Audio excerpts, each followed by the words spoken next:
Vamos mudar de assunto um pouquinho, gente. A gente vai falar sobre o fim do Programa Nacional de Escolas Cívico-Militares, que também é outro tema que está dando o que falar.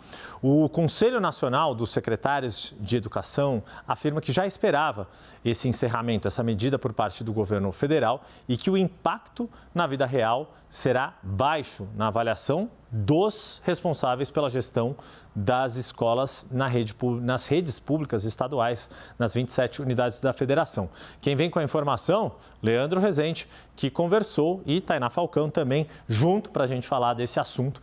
Leandro, sua informação, você conversou com o secretário Vitor de Ângelo, que é o presidente do CONSED. Isso, ele é também secretário de Educação do Espírito Santo, né? Ele está fora do Brasil, inclusive, e junto com vários outros secretários de Educação. Estava todo mundo reunido quando veio aí esse ofício do Ministério da Educação encerrando o programa das escolas cívico-militares, né? Vamos lá, esse ofício veio ontem e o que a gente tem visto hoje é uma série de governadores e prefeitos dizendo que as escolas cívico-militares que existem, elas vão continuar funcionando normalmente. Então, eu ouvi o Vitor para tentar separar um pouco das coisas e ver o que é narrativa política. Infelizmente, qualquer assunto no país é abarcado aí por alguma narrativa e o que é, de fato, desafio para a educação. Do lado do presidente do Conselho dos Secretários Estaduais de Educação, o Vitor me passou o seguinte: desde a transição que se percebeu, né, os secretários conversando com a equipe do ministro Camilo Santana, perceberam que esse programa seria descontinuado, né? Então, é algo que já estava no radar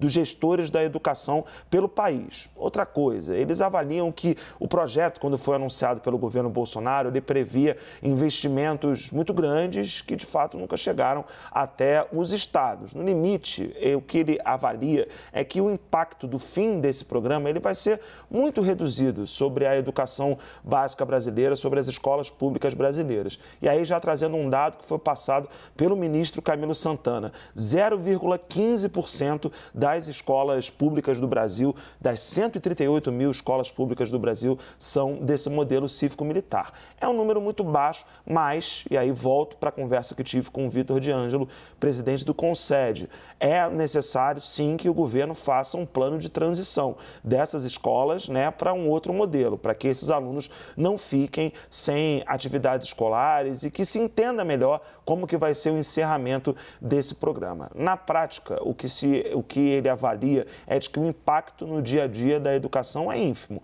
Mas, e aí entro na parte da narrativa, né? Já se começou nas redes sociais uma grita dizendo que o governo Lula está acabando com as escolas militares. Não é nada disso. As escolas militares existem em vários lugares do país, quase todas as grandes capitais têm uma escola militar e essas não têm nada a ver com o programa das escolas cívico-militares. O que existe é que alguns estados têm esse tipo de programa de escola cívico-militar, que não depende do governo federal. Então, aquelas que dependem do governo federal, vai ser apresentado um modelo de transição ou já tem prefeito por aí dizendo que vai assumir a gestão delas. Também não tem problema. O fato é que o impacto previsto para esse fim do programa ele não vai ser tão grande assim como projetado, Yuri. Pois é, Leandro, o que a gente percebe dessa história, claro que ela se torna um motivo de debate político muito forte num país polarizado como o nosso, entre bolsonaristas e antibolsonaristas nessa questão, que foi uma questão muito aventada, né, Tainá, ao longo do governo Bolsonaro, foi uma das bandeiras desde a candidatura de Jair Bolsonaro em 2018, mas mesmo os entusiastas desse tipo de proposta, e isso muitas reportagens também mostraram, é que mesmo o plano que a gestão Bolsonaro pretendia colocar em prática, ele não conseguiu ser executado por N razões. Seja porque a área da educação foi uma das mais tumultuadas do governo Bolsonaro, desde a indicação do primeiro-ministro escolhido por Bolsonaro, Ricardo Vélez, toda aquela confusão em torno do sucessor dele, cujo currículo não parava em pé, com uma série de inconsistências para ser elegante. Depois, a permanência de Milton Ribeiro e toda a confusão que houve, e sem falar, claro, ao longo da pandemia. Mas como o Leandro Rezende colocou, né, Tainá, sejam poucos alunos, sejam pouco estatisticamente pouco representativos, mas o fato é que todo aluno é importante para si próprio, para a sua escola, para a sua rede, e a grande questão agora é qual vai ser o caminho que o governo governo federal vai dar de apoio para as escolas que estão nesse programa, de alguma forma, mas o quanto isso também se tornou uma bandeira dos governadores anti-governo Lula, que trataram de acalmar suas bases e dizer que vão assumir a questão pedagógica dessas unidades nos seus estados. Olha, Yuri, esse assunto ele já estava sendo ventilado aqui no governo desde janeiro, né? Quando assumiu ali o ministro o Camilo Santana, ele chegou a ser questionado primeiro da extinção da secretaria que cuidava desse tipo de escolas, né? Ele chegou a argumentar na Câmara dos Deputados que ele ainda não tinha extinguido o programa em si, mas foi um primeiro passo e um primeiro passo de ajuste para gradualmente ele conseguir extinguir o programa, que nunca foi prioridade do governo Lula. Então faz sentido que esse modelo de escola adotado no período Bolsonaro não seja prioridade no governo Lula, não somente por uma questão política, ideológica, mas porque o governo também enxerga que há outras necessidades de investimento com poucos recursos. A gente nem precisa falar aqui como é que acontece, o que acontece em várias escolas públicas do país e das necessidades que esses alunos e professores passam.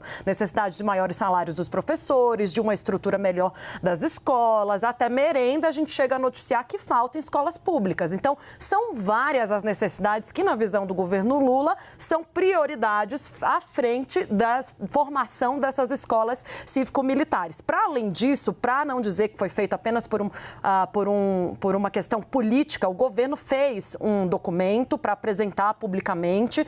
Nesse documento, Yuri, eles apontam, por exemplo, além de dizer, né, com outras palavras, que não vem razão de alocar os militares das Forças Armadas para esse tipo de atividade de monitoramento e de assessoramento e suporte à gestão escolar, eles trazem alguns números para trazer impacto para essa decisão, dizendo aqui, por exemplo, que os maiores gastos federais com esse programa são com pessoal militar, o que tem sido muito criticado na gestão Lula, porque, por exemplo, a remuneração média de um oficial com graduação superior é de R$8 mil.